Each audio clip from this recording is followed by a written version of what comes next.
falando sobre redenção, dando continuidade a esse assunto relevante, importante para a gente que já anda no caminho de Deus, é importante ter essas verdades bem impregnadas no nosso coração, com bastante entendimento, para que assim a gente possa avançar com entendimento e revelação da Escritura. E nós falamos na aula anterior da redenção, da obra de Cristo, né? Onde Ele resgatou a gente espiritualmente, onde Ele pagou, né, o escrito de dívida que existia contra nós e etc. E a gente vai falar também sobre a redenção da alma e no corpo, né? Na alma e no corpo. O espírito já é salvo, já mencionei isso em outra aula. O espírito já é salvo, né? Ele é regenerado. Mas a alma, ela precisa ser salva, né? Ou restaurada. Escute bem, de uma forma progressiva. Salva, né? Ou restaurada de uma forma progressiva. Ok? Por quê? Porque quando nós nascemos de novo, a nossa mente, ela continua sendo a mesma. A gente ainda tem lembranças, ainda pensamos coisas que de repente são coisas que não agradam a Deus. O corpo ainda continua sentindo vontades, né, contrárias, vontades pecaminosas, vontade de pecar. Então a gente vai ver aqui que realmente a alma e o corpo vão sendo salvos durante um processo. Então a alma, ela vai sendo salva progressivamente. Lembra o versículo de Romanos, capítulo 12, versículo 2, que disse assim, ó: "E não vos conformeis com este século, mas transformai-vos pela renovação da vossa mente, para que experimenteis qual seja a boa, agradável e perfeita vontade de Deus." Transformai-vos, o metanoia. A gente precisa entender que para que a alma seja restaurada, precisa haver uma restauração, uma transformação na nossa mente, né, no entendimento de quem nós somos hoje. Quando falamos de renovar, nós estamos falando de restaurar, estamos falando de uma renovação completa e melhor, né? Então, é como se estivesse sendo feito de novo, é como se a alma estivesse passando por um processo, né? Como se estivesse passando por uma atualização. Então, a alma, ela está nesse processo de salvação. A palavra de Deus nos ensina que a partir da hora que nós aceitamos a Jesus, nós passamos a ter a mente de Cristo. Olha só o que diz 1 Coríntios 2,16. Diz assim, ó: "Pois quem conhece a mente do Senhor, para que possa instruí-lo, nós, porém, temos a mente de Cristo." Pastor Marcelo, o que é ter a mente de Cristo? Ter a mente de Cristo, irmãos, é a palavra de Deus, é o novo nascimento, né? Está submetido à palavra, está submetido à vontade soberana do nosso Deus, ok? A Bíblia também nos ensina que nós devemos subjugar a nossa mente à palavra de Deus. A mente, ela precisa ser submetida, subjugada. Pastor Marcelo, como que eu faço uma coisa dessa? Como que eu obrigo minha mente? Você sabe que nos dias de hoje não está na moda, mas está em alta a inteligência emocional, o trabalho mental, você de alguma forma enganar o seu cérebro. É algo parecido, onde você vai jogar a palavra de Deus na sua mente, você vai se alimentar, muitas vezes tendo sentimentos contrários a uma situação que você está vivendo. Você vai vir a palavra de Deus e você vai se encontrar, vai ser confrontado. Então, nesse momento, a mente vai se submeter. Talvez, posso te dar um exemplo, você precisa pagar uma dívida alta com dinheiro, né? Pagar um valor de dinheiro muito alto. E o que a mente vai dizer? A primeira coisa: não vai dar para pagar, não tenho esse dinheiro, eu não sei como vou fazer. Mas a palavra de Deus disse o quê? Que o Senhor é o nosso provedor, que o Senhor é meu pastor e que de nada eu sentirei falta. Então é importante, quando a gente estiver andando, caminhando em fé, que a gente possa submeter a nossa mente com versículos bíblicos, submetê-la à palavra de Deus. Coríntios 10, 4 e 5 diz assim, ó: "Porque as armas da nossa milícia não são carnais, e sim poderosas em Deus, para destruir fortalezas, anulando sofismas, né? E toda altivez que se levanta contra o conhecimento de Deus, e levando cativo todo o pensamento à obediência de Cristo. É isso, é ter a mente de Cristo. Não se deixar governar pelos nossos pensamentos, e sim bombardear nossa mente com versículos, com a palavra, para a glória de Deus. E o corpo, pastor Marcelo, falamos da redenção da alma, e o corpo vai ser salvo. Como que é essa história? Me conte um pouco. 1 Coríntios 9:27. O corpo, irmãos, ele tem que ser mantido debaixo submissão, sujeição, debaixo controle. Olha o que o apóstolo Paulo disse: mas esmurro meu corpo, 1 Coríntios 9:27, e o reduzo à escravidão, para que, tendo pregado a outros, não venha eu mesmo a ser desqualificado. Certo? Sabemos que no nosso corpo, na carne, estão as paixões carnais, as vontades, a maioria do nosso corpo, a maioria, eu poderia dizer 99%, elas são contrárias à vontade do Senhor. Ok? São contrárias à vontade do Senhor. Vamos avançando, queridos. A palavra de Deus nos ensina que nós devemos andar em espírito e obediência. Tá? Quem nasce de novo, ele se submete a Deus para andar em espírito e em obediência. Pastor Marcelo, o que é andar em espírito? Andar em espírito é a gente submeter à vontade de Deus, estar nas coisas de Deus, nos negócios de Deus, no estudo da palavra, na oração, no jejum. Isso é andar no Espírito e muito mais. Tudo que te envolva com o Senhor, tudo que te conecte com Deus, vai te ajudar a andar no Espírito. Ok? A Bíblia diz assim, ó, se a gente anda na carne, a gente vai colher corrupção. Mas se a gente anda no Espírito, a gente vai colher para a vida eterna. Por isso que Romanos 8, ele é muito forte, né? Ele é muito intenso. Romanos 8:1, quando fala de que nenhuma condenação há para aqueles que estão em Cristo Jesus, que não andam segundo a carne, mas andam segundo o Espírito. Tá certo? Olha só o que disse Gálatas 6:8. Porque o que semeia para a própria carne, da carne colherá corrupção, mas o que semeia para o Espírito, do Espírito se colherá vida eterna. Aquilo que nós acabamos de falar.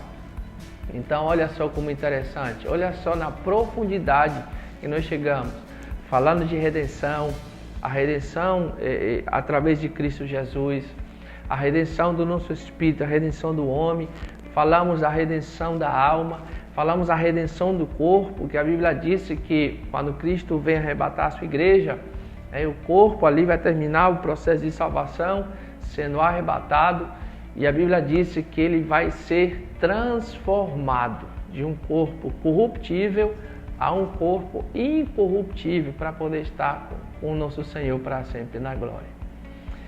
Avancemos um pouco mais nesse assunto importante.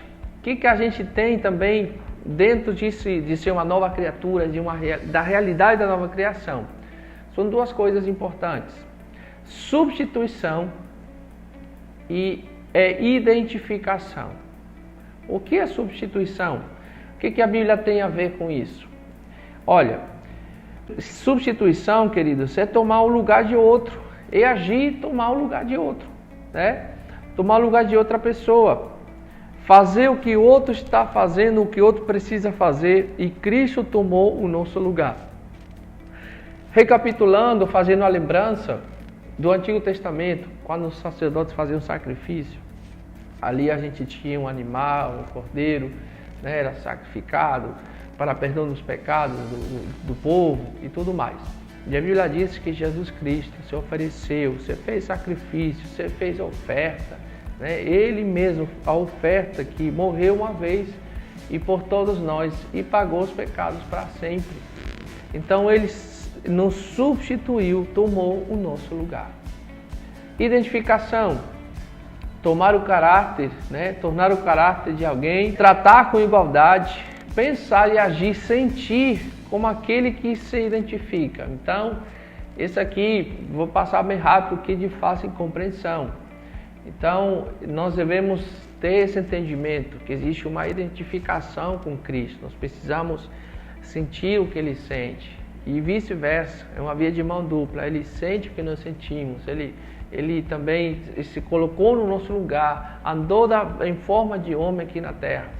Então, a identificação, queridos, da parte de Deus para com o homem e da parte do homem para com Deus, ela é mútua e muito importante. Olha só o que diz 2 Coríntios 5,14. Pois o amor de Cristo nos constrange, julgando nós isto, um morreu por todos, substituição.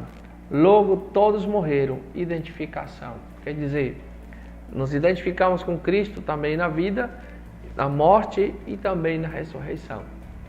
Isso é uma revelação forte e poderosa. Queridos, todo esse processo realmente é um cenário que realmente mexe com as estruturas espirituais. Mas Cristo teve que passar também pelo que nós poderíamos chamar de uma morte espiritual. Que é isso, pastor? Como é que funciona isso? Cristo na cruz do Calvário. A palavra de Deus disse que ele clamou e ele se sentiu abandonado. Ele se sentiu só. E ele clamou e disse: Eli, Eli, lama sabachthani. Pai, por que me has desamparado? Naquele momento, a Bíblia diz que ele se fez pecado. Que ele levou sobre si os nossos pecados, nossas dores. Naquele momento, houve uma separação, queridos. Ele sentiu a separação. É como se o Deus Pai, olhando para a cruz, vendo os pecados da humanidade, estivesse olhando para outro lugar, para não enxergar o seu filho carregando o pecado. Essa foi a sensação, a separação de uma morte espiritual que Cristo estava assumindo por mim e por você. Mas isso não acaba ali, né? A Bíblia diz que Jesus nunca pecou, ele se fez pecado. A Bíblia também nos fala de que Jesus falou, de que ele poderia, né?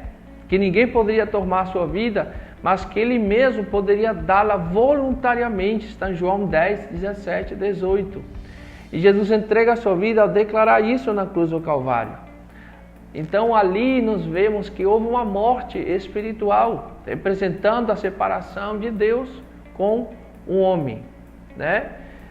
E a declaração de Jesus: Deus meu, Deus meu. Então imagina só, que momento, que cena, que situação. Ali estava representando a morte física do homem e a morte espiritual do homem. Mas sabemos que ao terceiro dia, Cristo ressuscitou, representando a ressurreição do homem também dentre os mortos. Lembra que nós falamos de substituição e de identificação? Então, aí encontramos um maior exemplo desse assunto agora que nós estamos vendo. Então vamos louvar a Deus por isso. Caminhando já um pouquinho para o final, Jesus Cristo, amados, fez tudo isso por amor. Tudo por amor. Tudo por amor a mim e a você. Todo um processo, todo um trajeto para nos recolocar novamente no lugar de origem. Louvado seja o nome do Senhor. E vamos ver agora os efeitos da redenção. Ele pagou o preço, nos redimiu. Agora, quais são os efeitos da redenção? Primeira coisa, somos novas criaturas. 1 Coríntios 5,17. Segundo, nenhuma condenação há mais sobre nós. Romanos 8,1. Terceiro, temos salvação. 2 Timóteo 2,11. Fiel é esta palavra. Se já morremos com ele, também viveremos com ele. Tá certo? Quarto, o Espírito agora habita em nós. Como disse o Paulo, não sabeis vós que sois templo e morada, santuário de Deus, templo e morada do Espírito Santo? 5. Agora nós temos uma nova posição diante de Deus. Eu quero ler esse texto para você. Temos uma nova posição diante dele. Disse: tendo, pois, a Jesus, o Filho de Deus, como grande sumo sacerdote que penetrou os céus, conservemos firme a nossa confissão, porque não temos sumo sacerdote que não possa compadecer das nossas fraquezas. Antes foi ele tentado em todas as coisas, a nossa semelhança, mas sem pecado. Acheguemos-nos, portanto, confiadamente junto ao trono da graça, a fim de recebermos misericórdia e acharmos graça para socorro oportuno. Uma nova posição. Sexta coisa, somos filhos de Deus. Mais uma, nossa comunhão foi restaurada. Voltamos, lembra? Restauração, trazer de volta para o estado original, foi restaurada a comunhão. E para finalizar, né, esses efeitos da redenção, eu e você reinamos em vida.